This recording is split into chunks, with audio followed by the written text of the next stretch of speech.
So we are going to discuss, the topic here is heating effect of electric current.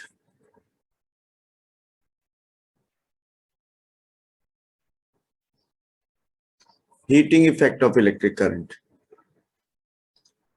और आपको सबसे पहले अगर यही पूछा जाए what do you mean by the term heating effect of electric current, तो इसका मीनिंग क्या होता है कि if you allow electric current to pass through a conductor, एक कंडक्टर से आप करंट पास करना अलाउ करो, when you allow current to pass through a conductor, heat is produced, and this is called heating effect of electric current. Besides heating effect of electric current, कोई दूसरा current का effect के बारे में आप जानते हो? Anyone? Magnetic effect. Good, magnetic effect. Now what is heating effect of electric current? You just note it down. When electric current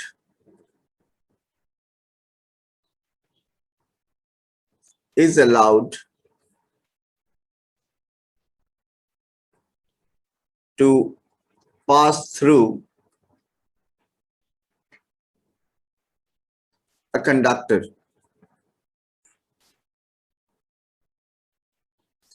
when electric current is allowed to pass through a conductor, heat is produced. Heat is produced.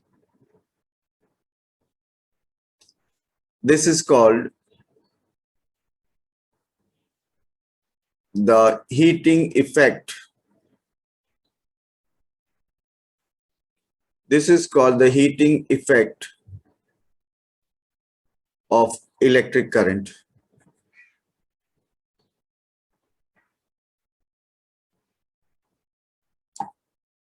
Okay, so ये मतलब है, आप क्या कोई devices के नाम बता सकते हो जो आपके घर में इसी प्रिंसिपल पे काम करते हैं कि करंट से हीट प्रोड्यूस होता है? आपके घर में कुछ डिवाइसेस ऐसा यूज होता होगा जिसमें करंट पास करके हीट प्रोड्यूस किया जाता है और उस हीट को हम लोग यूटिलाइज करते हैं.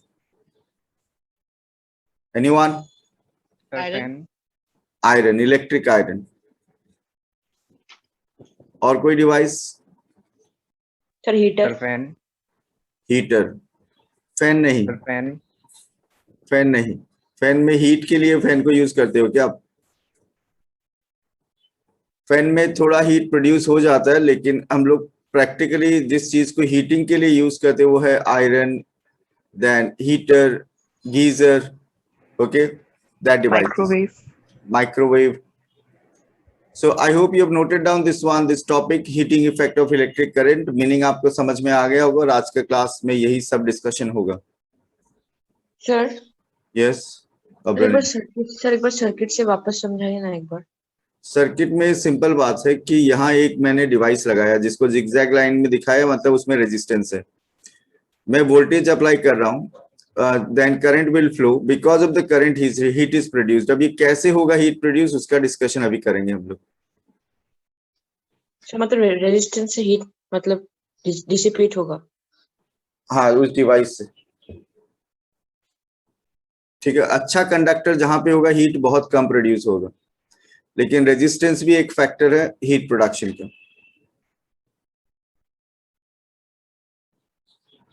तो हम लोग बात करते हैं अब about the cause of heat produced when current is allowed to pass. जब करंट को पास करते हैं तो हीट प्रोड्यूस क्यों होता है, that we are going to discuss.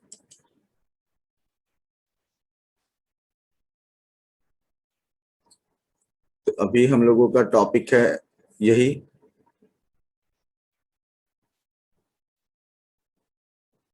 The cause of heating effect of electric current.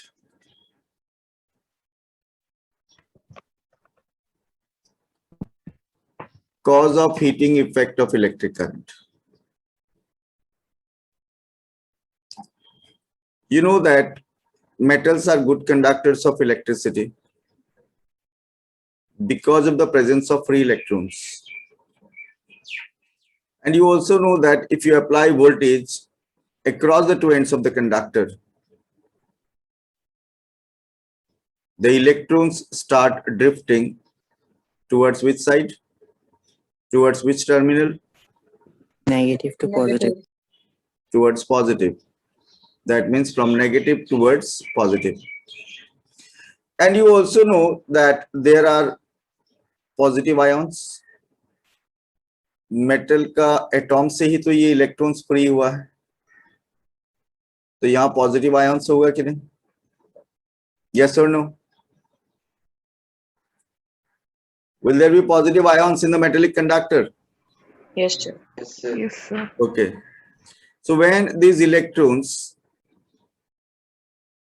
while drifting, collide with the positive ion, तो जब ये इलेक्ट्रॉन कोलाइड करेगा किसके साथ? पॉजिटिव आयन, तो इलेक्ट्रॉन में एनर्जी है कि नहीं? अभी moving electron, it is having energy, and that energy will be transferred to where? Positive ion.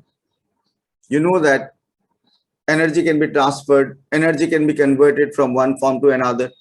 तो जब ये इलेक्ट्रॉन कोलाइड करेगा, एनर्जी ट्रांसफर होगा किसमें? पॉजिटिव आयन में.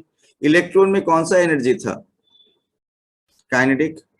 And that kinetic energy will be transferred to where? Positive ion. And this energy gets converted into what? Heat energy. तो जितना ज्यादा collision होगा उतना ज्यादा एनर्जी ट्रांसफर होगा और उतना ज्यादा हीट प्रोड्यूस होगा.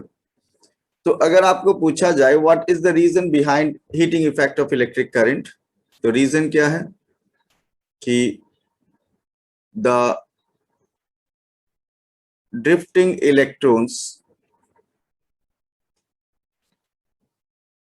electrons when collide with positive ions, the drifting electrons when collide with positive ions, the kinetic energy of electrons is transferred to positive ions.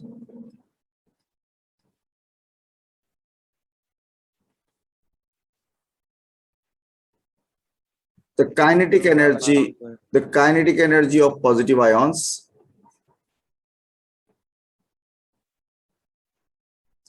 increases and gets converted into heat energy.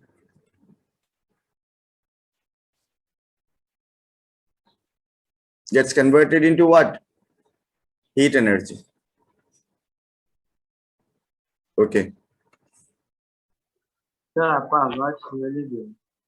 Okay, आप exit होके enter हो जाओ अगर ठीक से सुनाई नहीं दे रहा, क्योंकि majority are getting my voice clearly. So what is the cause of heating effect of electric current? The cause of heating effect of electric current क्या है कि collision of the electron with positive ions. जब electron collide करेगा positive ions के साथ तो energy transfer होगा किसको? पॉजिटिव आयंस को. इसका एनर्जी इंक्रीज होते रहेगा. Kinetic energy of the positive ion will keep on increasing and that will be converted into heat energy. That will be converted into what? Heat energy. I hope you've understood. Have you understood this? Sir एक बार फिर से समझा दीजिए ना. Okay, गौरव. आपको ये तो पता है गौरव कि एक कंडक्टर को, मेटेलिक कंडक्टर को जब हम लोग वोल्टेज अप्लाई करेंगे इसका टू एंड में तो उससे करंट फ्लो होता है गौरव. हाँ सर.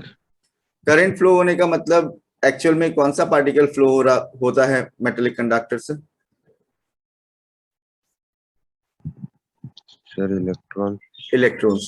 इलेक्ट्रॉन्स ड्रिफ्ट करता है किधर से, negative terminal towards positive terminal. तो इलेक्ट्रॉन क्या उनके सामने कोई ऑब्स्ट्रक्शन नहीं होता है क्या गौरव? ऑब्स्ट्रक्शन होता है क्या? हाँ सर। क्या चीज ऑब्स्ट्रक्शन है? Positive ions. हाँ तो जब इलेक्ट्रॉन पॉजिटिव आयंस के साथ कोलाइड करेगा, इलेक्ट्रॉन तो मूविंग है, तो उनमें तो काइनेटिक एनर्जी है कि नहीं? हाँ सर। वो काइनेटिक एनर्जी किसको ट्रांसफर होगा? पॉजिटिव को। पॉजिटिव आयन को। तो पॉजिटिव आयन का काइनेटिक एनर्जी धीरे धीरे बढ़ते रहेगा कि नहीं? हाँ सर। और ये एनर्जी बाद में किस में कन्वर्ट हो जाएगा? समझ में आया? एनर्जी तो कन्वर्ट होता है। Energy can either be created not be destroyed, it can be converted from one form to another. और इस कोलिजन की वजह से kinetic energy gets converted into what? Heat energy. Have you understood? हाँ sir. Okay, so I am moving to next part. अब हम लोग बात करेंगे कुछ फॉर्मूला डिराइवेशन, और वो formula related to heat produced due to current.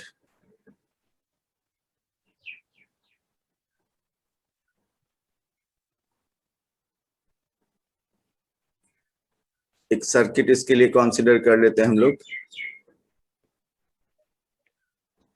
You know that if voltage is applied across the two ends of a conductor, current flows. Let the voltage applied be V, current flowing be I. Let the resistance of the conductor used here is R.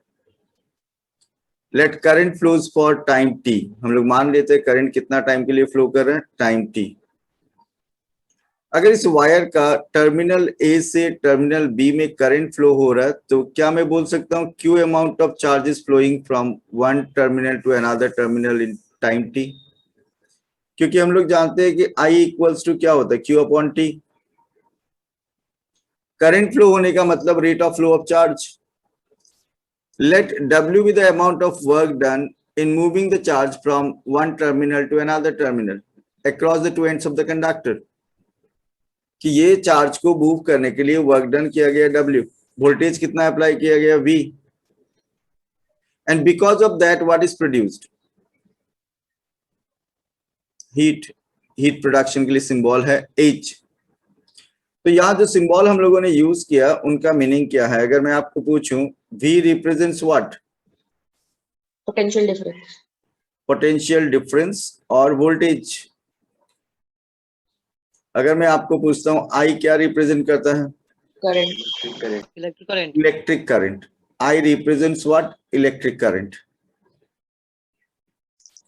If I ask you R represents what? Resistance. Resistance. R represents resistance. H represents Heat, heat. T represents time, time. W represents work done. work or work done. कुछ बचा वहां से? Sir, A और B. R. R represents लिख दिया था. R represents what? Resistance. अब मैं यहाँ पे एक बात बताता हूं कि हम लोग एक रिलेशन जानते हैं वोल्टेज, वर्क डन और चार्ज के बारे में। V equals to W upon Q। Electric potential क्या है? Electric potential is the work done per unit charge. Electric potential difference is work done per unit charge. So V is equals to W by Q. So W equals to VQ. Can we write? Can we write? Yes, sir. Yes, sir. Yes, sir. Okay. So V equals to W by Q. So W equals to V into Q we can write. And here work done on charge gets converted into heat energy. हम लोग मान लेते हैं कि जितना work done किया गया वो totally gets converted into heat energy. So W is equals to heat. और एनर्जी का डेफिनेशन आपको क्लास 9 में मिला था। Energy is capacity to doing, capacity of for doing work. Energy is capacity for doing work. तो work और energy एक ही है, वो हीट एनर्जी भी हो सकता है। सो हीट एनर्जी के लिए सिंबल यहाँ पे H यूज करेंगे हम लोग। So can I write H equals to VQ? Can we write? Can Yes, we sir. Write H equals to VQ? Yes, sir.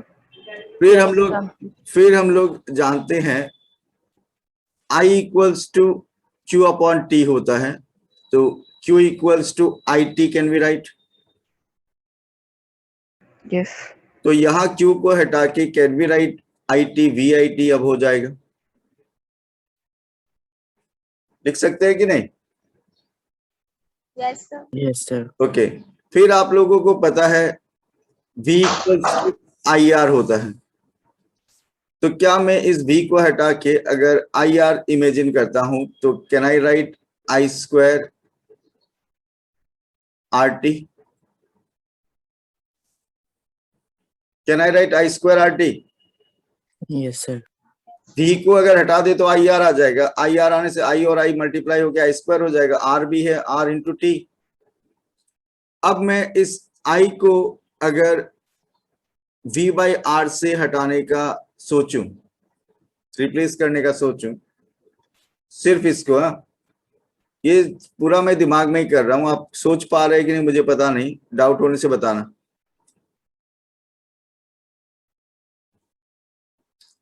ये हम लोग को मिला था I स्क्वायर RT। तो अगर मैं इस I को लिए नेक्स्ट स्टेप में इस I को हटाने के लिए लिखता हूं, सोचता हूं, तो can we write V square by R into T? Can we write V square by R into T? सबको समझ में आ गया क्या? हाँ सर। सर हाँ हेलो, किसी को इश्यू? सर वो हाँ सर, 100 के बाद एक बार समझिए ना, वो H equals to V into. Okay तो थोड़ा डिटेल में समझा दो इसका मतलब, डाउट है तो यहाँ थोड़ा डिटेल में बात कर लेते हैं हम लोग, किसी किसी को कंफ्यूजन है, सब लोग बोल नहीं रहे हैं। W इक्वल्स टू VQ और W इक्वल्स टू H होता है, तो can we write H equals to VQ? मैं पूछ रहा हूं, W इक्वल्स टू VQ होता है वो तो इक्वेशन 1 में पता ही चल गया आप लोगों को, तो W इक्वल्स टू H भी होता है, तो H equals to VQ can we write? Yes और नो? Yes sir. ओके अब हम VIT लिख सकते हैं क्या, ये बता दो आप? H इक्वल्स टू VIT लिखना पॉसिबल है ना, क्योंकि Q को Q इक्वल्स टू IT होता है। अब VIT में, इसके बाद मैं VIT में V को हटा के अगर IR लिख देता हूं तो ये क्या I स्क्वायर RT नहीं होगा? इस इक्वेशन से मैंने ये डिराइव किया। अब इसी इक्वेशन से मैं अगर H इक्वल्स टू VIT था, ठीक है, तो उसमें V को रिप्लेस नहीं किया करके I को रिप्लेस करता हूं V बाई R से, तो क्या मैं यहाँ पे V square by R into T लिख सकता हूं? Have you understood? ये वाला इक्वेशन से ये डिराइव किया और इससे हम लोगों ने बाकी दोनों डिराइव किए, और सभी सिंबल का मीनिंग हम लोगों को पता है। और जब आप कोई भी कैलकुलेशन करोगे, न्यूमेरिकल करोगे, तो हीट का SI यूनिट क्या लेना आपको? SI यूनिट ऑफ हीट क्या है? Joule. Joule, heat is a form of energy. लेकिन आप इन फॉर्मूला को ठीक से देखो तो जूल का मतलब VQ है, तो जूल का मतलब VQ मतलब वोल्ट इंटू कूलम भी तो हो सकता है। उसके बाद एक और फॉर्मूला VIT है, तो उसमें volt into ampere, volt into ampere into second भी तो हो सकता है। वो सब तो फॉर्मूला पे डिपेंड करता है, अलग अलग वे में हम लोग एक्सप्रेस कर सकते हैं। So I hope you have understood the derivation of different formula. अलग अलग फॉर्मूला जो मिला है, अगर हम डायरेक्ट बात करें अब हीट का अलग अलग फॉर्मूला का जितना हम लोगों ने डिराइव किया, सबसे पहले H इक्वल्स टू VQ किया हम लोगों ने, उसके बाद H इक्वल्स टू VIT किया, उसके बाद H equals to I square RT, then H equals to V square by R into T. Have you understood? सबको समझ में आ गया?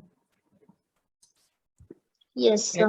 Okay, formula derivation we have discussed. You can note down everything. हाँ, ये सब फॉर्मूला आपको जरूरत पड़ने वाला है.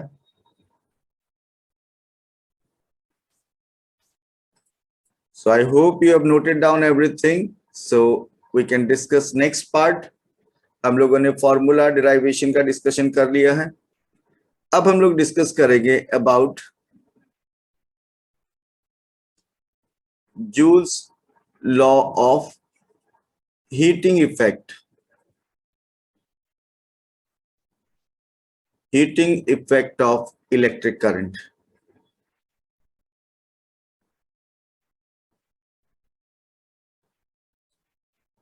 Joule's law of heating effect of electric current. This is a resistor and a voltage of V has been applied across the two ends, and because of that I amount of current is flowing. Let the resistance be R, let the current flows for time t. एक resistor से I amount of current t time के लिए flow हो रहा है और voltage कितना apply किया हम लोगों ने V. Joule's laws of heating effect of electric current में पहला पॉइंट ये है, heat produce due to current. मैं मैथमेटिकली समझा रहा हूं, स्टेटमेंट आपको मटेरियल में अच्छा से मिल जाएगा. Heat produce due to current, due to electric current is directly proportional to the square of the current. Is directly proportional to the square of the current. Heat produced due to current is directly proportional to the square of the current. ये experimentally ये proof हुआ था कि अगर current को double कर दिया जाए किसी सर्किट में, बाकी सभी क्वांटिटीज को कांस्टेंट रख के अगर करंट को डबल कर दिया जाए तो हीट प्रोडक्शन कितना टाइम्स इंक्रीज होगा? बता सकते हो इस मैथमेटिकल रिलेशन से जो एस्टैब्लिश्ड है? 2 times.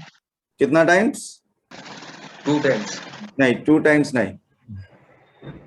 अगर मैं करंट को डबल कर दूं तो हीट प्रोडक्शन कितना टाइम्स? डबल हो जाएगा. 4 टाइम्स. स्क्वायर है वहां पे. अगर आप करंट को डबल करोगे तो हीट प्रोडक्शन 4 टाइम्स बढ़ जाएगा. ये स्क्वायर का सिग्निफिकेंस है यहाँ पे.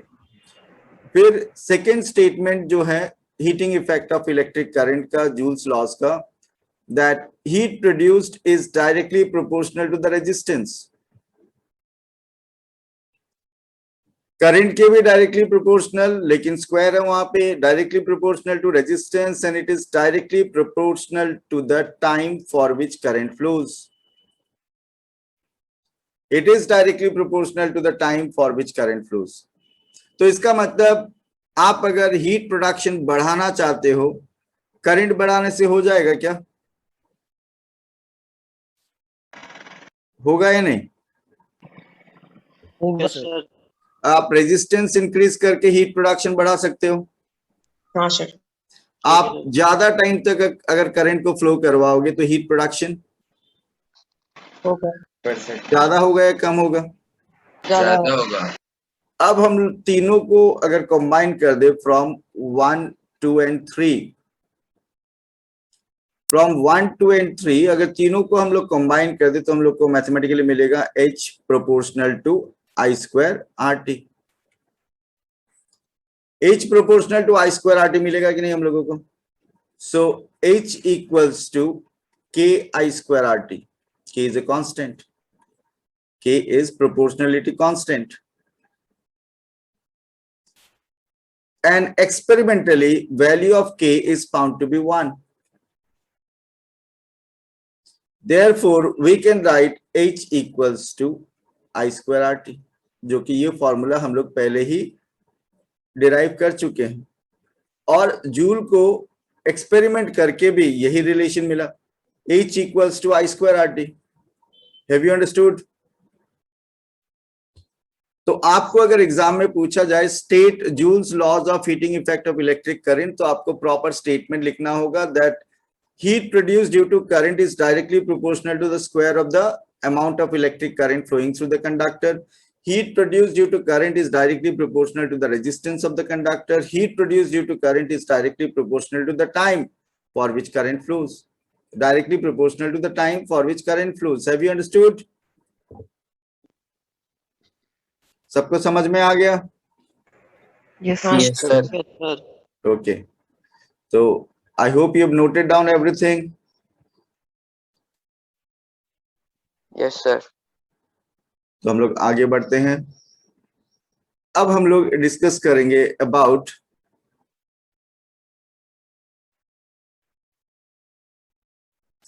practical applications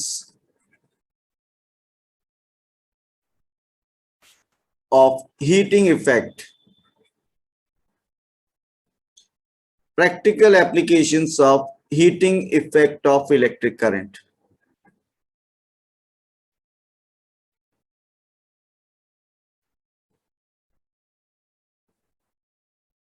Practical applications of heating effect of electric current में नंबर वन, अगर मैं आपको पूछूं कि आपके घर में जो डिवाइसेस यूज होते हैं उसमें बहुत ऐसे इलेक्ट्रॉनिक डिवाइसेस है जिनको आप घर में यूज करते हो मेनली फॉर हीट प्रोडक्शन, और जैसे इलेक्ट्रिक आयरन, जैसे इलेक्ट्रिक हीटर, जैसे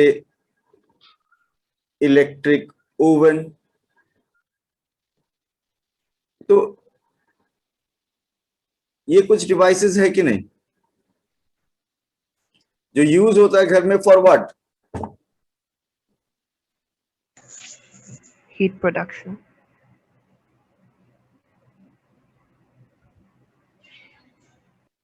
So these are used for production of heat, and that heat is utilized for different purpose.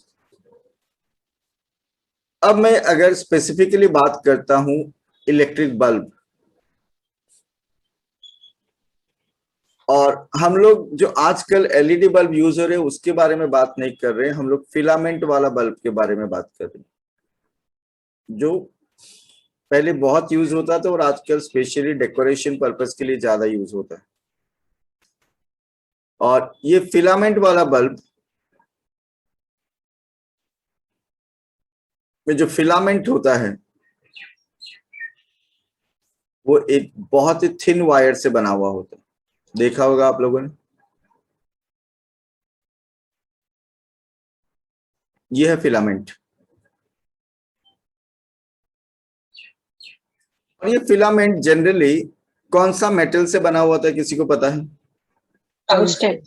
Tungsten. It is what? Tungsten, और उसका सिंबल है W. ये metal use होता है for making the filament of electric bulb. और ये electric bulb का working principle क्या है? इलेक्ट्रिक बल्ब का वर्किंग प्रिंसिपल है heating effect of electric current. Main इसी बेसिस पे काम करता है, heating effect of electric current.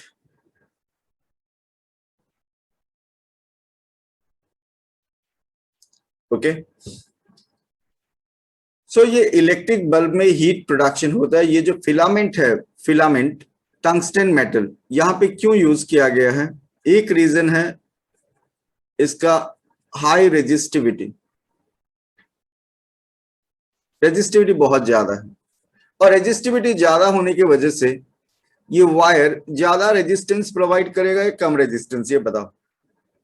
कम. अब्रनील ज्यादा सर, ज्यादा. रेजिस्टिविटी ज्यादा है, और सेकंड इस वायर को इतना थिन बना दिया. थिन वायर है तो और भी रेजिस्टेंस ज्यादा हो जाएगा कि नहीं? Yes, sir. Yes, sir. Plus इसको ये ऐसा जिगजैग करके बहुत थिन वायर को और लेंथ भी बढ़ा दिया. इसको अगर स्ट्रेच करेंगे तो लेंथ और ज्यादा होगा कि नहीं? Yes, sir. मतलब सभी फैक्टर मिला के क्या कोशिश किया गया है कि यहाँ पे ये वायर ज्यादा रेजिस्टेंस प्रोवाइड करे, क्योंकि आप एक बात जानते हो, H is directly proportional to what? R. और दूसरा रीजन है टंगस्टन यूज करने का, हाई मेल्टिंग पॉइंट. दूसरा रीजन क्या है? It is melting point. High melting point होने का क्या फायदा है? हाई मेल्टिंग पॉइंट होने का क्या फायदा है? तो ज्यादा हीट प्रोड्यूस होने से गलेगा नहीं। गुड। अगर हीट प्रोडक्शन बहुत ज्यादा हो गया तब भी वायर मेल्ट नहीं होगा, वायर मेल्ट नहीं होगा, और मेल्ट नहीं होने से सर्किट ब्रेक नहीं होगा, और इसका मेल्टिंग पॉइंट 3380 डिग्री सेंटीग्रेड, बहुत ज्यादा। सो ये क्वेश्चन एग्जाम में पूछा जाता है कि why is tungsten use for making the filament of electric bulb? One reason is high resistivity, second reason is high melting point. Okay, so हम लोग बात कर रहे हैं इलेक्ट्रिक बल्ब का वर्किंग का, और वर्किंग हम लोग को पता चल गया कि करंट से जो हीट प्रोड्यूस होता है and that heat is converted into light. मतलब इलेक्ट्रिक बल्ब में electrical energy gets converted into what? Heat and light energy.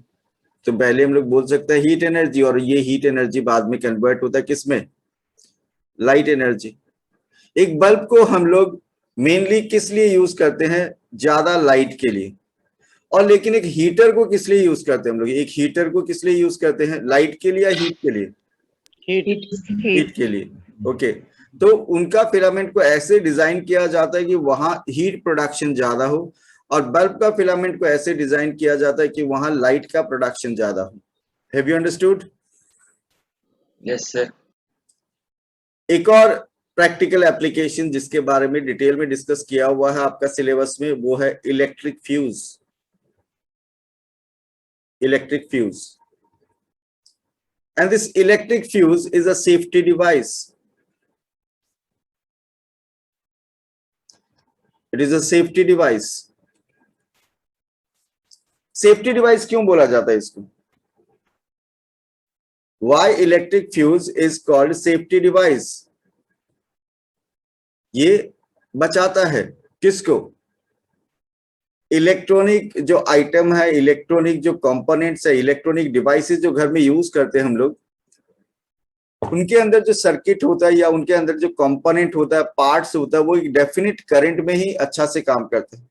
अगर करंट कम होगा तो एफिशिएंसी कम हो जाएगा, और करंट अगर बहुत ज्यादा फ्लो हुआ, करंट फ्लो कब ज्यादा फ्लो हो सकता है? जब वोल्टेज सडनली बढ़ गया, घर में कुछ प्रॉब्लम हो गया, सडनली वोल्टेज इंक्रीज हो गया और बहुत ज्यादा करंट आपका घर में जो इलेक्ट्रॉनिक डिवाइसेस है उसमें चला गया, फॉर एग्जांपल टीवी या प्रिंटर या कंप्यूटर, तो उनके अंदर जो सर्किट है वो बिकॉज ऑफ एक्सेसिव करंट जब ज्यादा होगा तो हीट प्रोडक्शन का इफेक्ट सबसे ज्यादा होता है कि नहीं? अगर आपको मैं पूछूं कि हीट प्रोडक्शन के लिए कौन सा फैक्टर सबसे ज्यादा इन्फ्लुएंसिंग है, आई, आर या टी? I. आई। तो अगर घर में ऐसा हुआ कि डोमेस्टिक वायरिंग में अचानक वोल्टेज बढ़ गया, वोल्टेज बढ़ने से करंट बहुत बढ़ जाएगा, करंट बहुत बढ़ने से सभी जो इलेक्ट्रॉनिक डिवाइसेस जो ऑन होगा, जिनसे करंट फ्लो होगा, उन सब के अंदर हीट प्रोडक्शन होगा कि नहीं ज्यादा? और अगर बहुत ज्यादा हीट प्रोड्यूस हो गया तो क्या होगा? अगर बहुत ज्यादा हीट प्रोड्यूस हो गया तो अंदर जो सर्किट है वो सर्किट सब बर्न हो जाएगा और डिवाइस खराब हो जाएगा। तो उससे बचाने के लिए उन डिवाइसेस के साथ कनेक्ट किया जाता है फ्यूज। क्या कनेक्ट किया जाता है? Fuse. Fuse is safety device. अगर जैसे कंप्यूटर का सीपीयू, यूपीएस, ये सब में फ्यूज कनेक्टेड होता है, उन डिवाइसेस के अंदर भी होता है। बहुत ग्लास का केस छोटा सा और उसके अंदर एक थिन वायर, ऐसा फ्यूज होता है। आप देखना कंप्यूटर का यूपीएस में भी देखना, पीछे की तरफ मिल जाएगा आपको। इस टाइप का फ्यूज एक limited amount of current he allow करेगा उस डिवाइस के अंदर जाने के लिए। अगर फ्यूज 2 एम्पियर रेटिंग का है तो वो 2 एम्पियर से ज्यादा करंट अलाउ नहीं करेगी। अगर फ्यूज 2 एम्पियर रेटिंग का है तो वो 2 एम्पियर से ज्यादा करंट पास होना अलाउ नहीं करेगा। जैसे ही 2 एम्पियर से ज्यादा करंट पास होने का कोशिश करेगा, इसके थ्रू कुछ ऐसा प्रॉब्लम हुआ, इन दैट केस क्या होगा कि ये जो वायर है, that wire will melt and circuit will break. ये वायर मेल्ट कैसे होगा? इलेक्ट्रिक फ्यूज कौन सा प्रिंसिपल पे काम करता है? इलेक्ट्रिक फ्यूज भी काम करता है on what principle? Heating effect of electric current. Heating effect of electric current, ये भी कौन सा प्रिंसिपल पे काम कर रहा है? Heating effect of electric current. Have you understood? तो अगर हीट प्रोड्यूस होगा ज्यादा होगा, क्योंकि करंट अगर ज्यादा फ्लो करने का यहां से ट्राई करेगा तो ज्यादा हीट प्रोड्यूस होगा, ज्यादा हीट प्रोड्यूस होगा तो this wire will melt, circuit will break. तो बचा दिया किसको? जिस इलेक्ट्रॉनिक डिवाइस के साथ ये फ्यूज कनेक्टेड होगा, वो डिवाइस अगर 2 एम्पियर से ज्यादा करंट बियर नहीं कर सकता तो वो डिवाइस बच जाएगा कि नहीं? वो डिवाइस बचेगा कि नहीं? समझ में आएगा Yes, सबको? sir. तो वो डिवाइस Yes, बचेगा, इसीलिए फ्यूज को बोला जाता है सेफ्टी डिवाइस। अब मैं आपको एक सिंपल कैलकुलेशन से समझाता हूं। आप घर में एक हीटर यूज कर रहे हो और उस हीटर का पावर 1 किलोवाट है। आप मार्केट से जो भी इलेक्ट्रॉनिक डिवाइसेस लेके आते हो, आप ठीक से देखना, वहां कहीं ना कहीं वो डिवाइस का जो पावर रेटिंग है वो दिया हुआ रहता है, उसका पावर कितना। जैसे आप बल्ब लेने जाते हो, एलईडी बल्ब, जो भी, आप कैसे बोलते हो? क्या डायरेक्ट बोलते हो बल्ब चाहिए, या फिर ये बताते हो कि 10 वाट का, 20 वाट का या 30 वाट, वैसे बोलना पड़ता है? तो ये हीटर 1 किलोवाट का, 1 किलोवाट यानी 1000 वाट। ओके, और ये जो हीटर है 1000 वाट का है, इसको हम लोग जो डोमेस्टिक सर्किट में वोल्टेज सप्लाई करते हैं, एवरेज में कितना? 220 वोल्ट। और एक फॉर्मूला है जो हम लोग डिस्कस करेंगे next class, P equals to V into I। मतलब मुझे एक इलेक्ट्रॉनिक डिवाइस का पावर रेटिंग अगर पता हो, क्या पता? पावर रेटिंग मतलब पावर और वोल्टेज का रेटिंग अगर पता हो, आई कैन कैलकुलेट कि उस डिवाइस को कितना करंट चाहिएगा एफिशिएंट वर्किंग के लिए। So I equals to what? P upon V। अब बता दो मुझे कि कितना करंट फ्लो होगा। पावर 1000 वाट है और वोल्टेज 220 वोल्ट है, जल्दी से बता दो करंट कितना फ्लो होगा? 4.5 4.45 4.45 4.45 एम्पियर। मैं मान लेता हूं अप्रोक्सीमेट 4.5 एम्पियर। और आपके पास अवेलेबल फ्यूज है इस डिवाइस में लगाने के लिए, सपोज 1 एम्पियर। आप लगाओगे क्या? अगर इसमें 1 एम्पियर का फ्यूज लगाना पड़ा तो लगाओगे क्या आप? नहीं सर, नहीं, क्योंकि 1 एम्पियर का फ्यूज तो 1 एम्पियर से ज्यादा करंट फ्लो होते ही क्या होगा? बर्न हो जाएगा। मेल्ट हो जाएगा उसका वायर। तो इस डिवाइस को काम करने के लिए 4.45 एम्पियर चाहिए अच्छा से काम करने के लिए। आप 1 एम्पियर का फ्यूज लगाते, बार बार आपको फ्यूज बदलते रहना होगा, खाली काम ही नहीं होगा। आप 2 एम्पियर का भी नहीं लगा सकते, आप 3 एम्पियर का नहीं लगा सकते, आप 4 एम्पियर का भी नहीं लगा सकते। क्या आप 5 एम्पियर का लगा सकते हो? हाँ सर। Yes, sir. 5 एम्पियर आप लगा सकते हो। तो आप बोलोगे सर इसको तो 4.45 एम्पियर चाहिए, हम लोग 5 एम्पियर क्यों लगा रहे? क्योंकि आपको मार्केट में एग्जैक्ट रेटिंग का फ्यूज नहीं भी मिल सकता है। आपको 4.45 चाहिए, नहीं भी मिल सकता। और थोड़ा ज्यादा करंट फ्लो होने से कोई ज्यादा प्रॉब्लम नहीं होता, सर्किट को ऐसा डिजाइन किया जाता है। ठीक है, तो 4.45 की जगह 5 एम्पियर या 6 एम्पियर तक भी लगा सकते हो इन सर्टेन केसेस, थोड़ा ज्यादा भी लगा सकते हो। लेकिन आप अगर 10 एम्पियर का फ्यूज लगा दिए तो क्या डिवाइस काम करेगा? क्या नो सर। करेगा? करेगा, क्योंकि डिवाइस को तो 4.45 एम्पियर ही चाहिए। डिवाइस को पावर तो 220 वोल्ट ही मिल रहा है, सॉरी वोल्टेज 220 वोल्ट ही मिल रहा है और पावर 1 किलोवाट ही है। तो डिवाइस उतना ही करंट यूज करेगा जितना चाहिए, सर्किट से उतना ही। ये पैरेलल कॉम्बिनेशन होगा। डोमेस्टिक सर्किट में कौन सा कॉम्बिनेशन? पैरेलल। और पैरेलल कॉम्बिनेशन का एक खास बात क्या है कि जिस डिवाइस को जितना करंट चाहिए वो इतना ही ड्रॉ करता है। ठीक है, नॉर्मल कंडीशंस में ये डिवाइस 4.45 एम्पियर लेते रहेगा, आप चाहे 10 एम्पियर का फ्यूज भी लगा दो। लेकिन प्रॉब्लम किस दिन आएगा? प्रॉब्लम उस दिन आएगा जिस दिन अचानक वोल्टेज बढ़ गया। अचानक वोल्टेज अगर बढ़ जाएगा सर्किट में तो उस डिवाइस से ज्यादा करंट फ्लो होने का खतरा होगा कि नहीं? समझ में आया? प्रॉब्लम किस दिन होगा? आप डिवाइस में ज्यादा रेटिंग का फ्यूज लगा दिया, नो डाउट डिवाइस नॉर्मली काम करेगा, क्योंकि आपने सप्लाई वोल्टेज तो 220 वोल्ट ही रखा है। अगर सप्लाई वोल्टेज 220 वोल्ट होगा तो करंट उतना ही वो यूज करेगा। लेकिन प्रॉब्लम उस दिन आएगा जब अचानक वोल्टेज बढ़ गया। आपका जो सोसाइटी में ट्रांसफार्मर है उसमें कोई प्रॉब्लम आ गया, आपके घर में सर्किट है उसमें कोई प्रॉब्लम आ गया, वोल्टेज सडनली बढ़ गया। उस दिन क्या होगा? जो डिवाइसेस प्रोटेक्टेड नहीं है अच्छा से, वो सब खराब होने का चांसेस हो जाएगा। होता है कि नहीं ऐसा? कभी देखा है Yes, ऐसा? sir. कभी सुना है कि अचानक वोल्टेज बढ़ गया, घर में टीवी चल रहा था, टीवी खराब हो गई? Have you heard that? Yes, sir. So practical applications of heating effect of electric current we have discussed, जहां हम लोगों ने डिटेल में बात किया इलेक्ट्रिक बल्ब के बारे में और इलेक्ट्रिक फ्यूज के बारे में, और लास्ट में हम लोग ये कंक्लूजन में पहुंचे कि हम लोग को फ्यूज थोड़ा सा हायर रेटिंग का लगाना चाहिए, स्लाइटली हायर रेटिंग, बहुत ज्यादा भी हायर रेटिंग नहीं, स्लाइटली हायर रेटिंग लगाना चाहिए. Have you understood this part? Yes, Yes, sir. sir. Sir. Okay. तो अब तक हम लोग थ्योरी पार्ट कंप्लीट कर चुके हैं and we can discuss 2-3 numericals.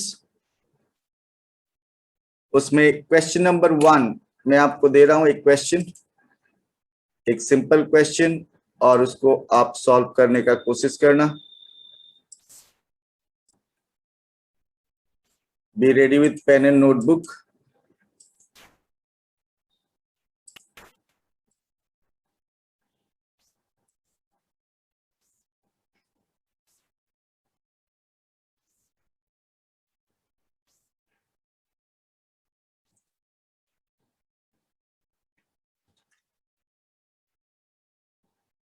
This is the question.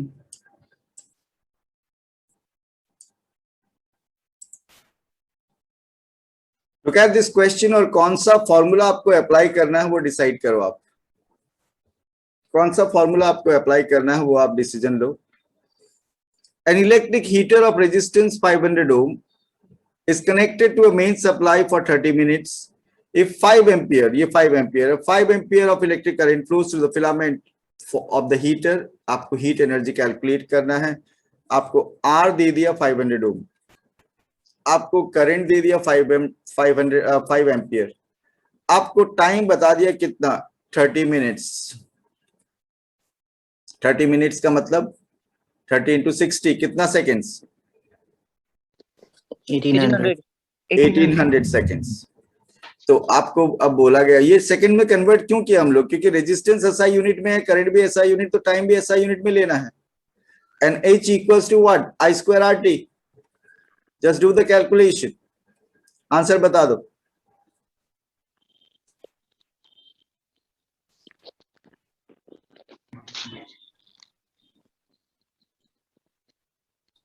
Anyone who got the answer? At 2.25 into 10 to the power 7. 72,500. Okay, पूरब का आंसर 10 का पावर क्या बताया आपने? 7. 2.25 into 10 to the power 7. Unit क्या लिखोगे? The unit joule. Joule. Good.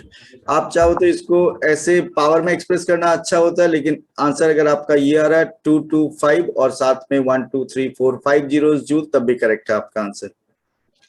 Have you understood? समझ में आ गया? ये क्वेश्चन सिंपल था. Yes, sir. Yes, sir. Yes, sir. क्या करना था? सिर्फ वैल्यू पुट करना था आपको, किसमें? फॉर्मूला में. आराम से आपको पता चल रहा था heat production. Next one,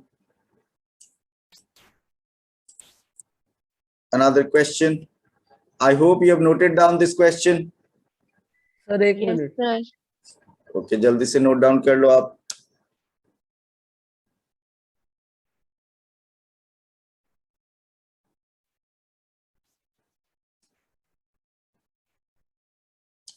Another question we are going to discuss. Have you noted down, Himanshu? हाँ सर.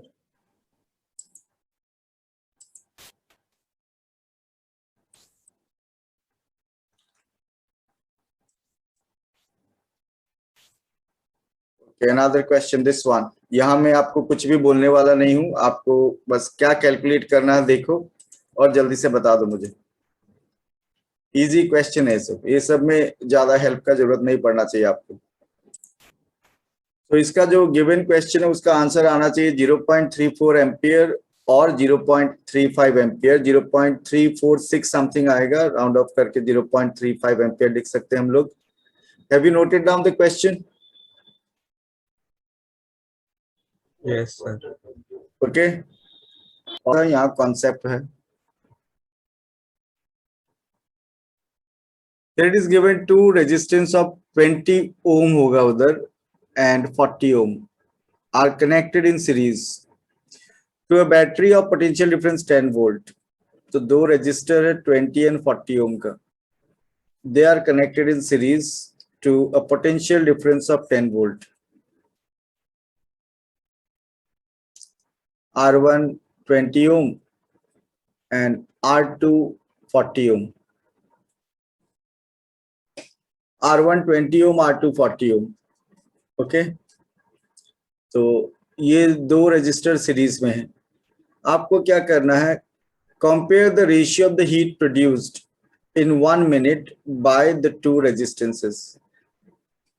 तो आपको heat produced in first one two the heat produced in second one, इसका रेशियो निकालना है. और आप जानते हो कि हीट प्रोडक्शन का रेशियो निकालने के लिए आपको H equals to I square RT main formula है. तो आप चाहो तो इससे करंट पहले कैलकुलेट कर लो, and you know that series में current remains the same, so that current can be used for first register as well as for second register.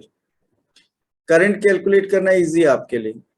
R equals to R11 plus R2, equivalent resistance कितना आएगा, 20 ohm plus 40 ओम, कितना हो गया 60 ओम. और voltage आपको दिया हुआ 10 वोल्ट. तो current I equals to V upon R. V कितना है 10 वोल्ट और रेजिस्टेंस कितना 60, तो करंट 1/6 एम्पियर. तो आपको करंट का पता चल गया. अब आपको हीट कैलकुलेट करना है. H1 equals to I square into R1 into T. Time कितना दिया 1 मिनट. 1 मिनट यानी 60 सेकेंड्स. 1 minute 60 second. सो यहाँ पे T. अब आप करंट कैलकुलेट कर चुके हो. 1/6 होल स्क्वायर इंटू रेजिस्टेंस कितना, रेजिस्टेंस कितना है 20 इंटू टाइम 60. ठीक है. हाँ, पहला रजिस्टर का 30 और सेकंड वाला का 15 जूल है क्या? कैलकुलेशन एग्जैक्टली हमको आंसर देखना पड़ेगा, यहाँ पे डायरेक्ट याद नहीं है हमको. और ये चेक कर लेते हैं हम लोग. 1/6 यहाँ पे मैं एम्पियर लिखना भूल गया था. 1/6 एम्पियर होल स्क्वायर. ये बहुत ही लेंदी मेथड है. ठीक है, एक और शॉर्टकट टेक्निक है ये H2. इसी तरह H2 हम लोग कैलकुलेट करेंगे तो क्या आएगा 1/6 ampere whole square into resistance कितना 40 ओम और टाइम 60 सेकेंड्स. दोनों का रेशियो आपको फाइंड आउट करना है. H1 is to H2. तो आप मल्टीप्लाई मत करो, डायरेक्ट कैंसिल ही कर देना. 1/6 यहाँ पे है स्क्वायर, यहाँ भी 1/6 स्क्वायर है. यहाँ पे रेजिस्टेंस कितना दिया हो फर्स्ट में 20, इधर रेजिस्टेंस 40, टाइम भी सेम है, कैंसिल ही होने वाला है. टाइम 60 सेकेंड, यहाँ भी टाइम 60 सेकेंड्स. तो ये सब तो कैंसिल हो गया. बचा क्या ये, तो 1 और इधर 2. So the ratio is what 2:1. The ratio 1:2. 1:2. Heat produced, आपको रेशियो निकालना है. Compare the ratio of the heat produced in 1 minute by the two resistance. जो पहले बोला उसको पहले लिखना होगा. Ratio is 1:2. या फिर आपके पास एक और तरीका था इसको करने का, ये था कि करंट दोनों में सेम होता, पता ही था आपको, तो आप डायरेक्टली लिखते heat by first to the heat by second. आप फॉर्मूला लिखते करंट सेम है दोनों में, I square R1 into T. Time भी सेम होगा. और यहाँ भी I square into R2 into T. तो करंट तो कैंसिल हो ही जाता ना, सेम होता है सीरीज में. टाइम भी सेम होगा दोनों में. तो एक्चुअल में क्या आने वाला था R1/R2, और R1/R2 मतलब 20/40. 20/40 and that is what 1/2. तो रेशियो 1:2 मिल गया हम लोग को. इतना शॉर्टकट में भी मिल सकता है, या फिर आप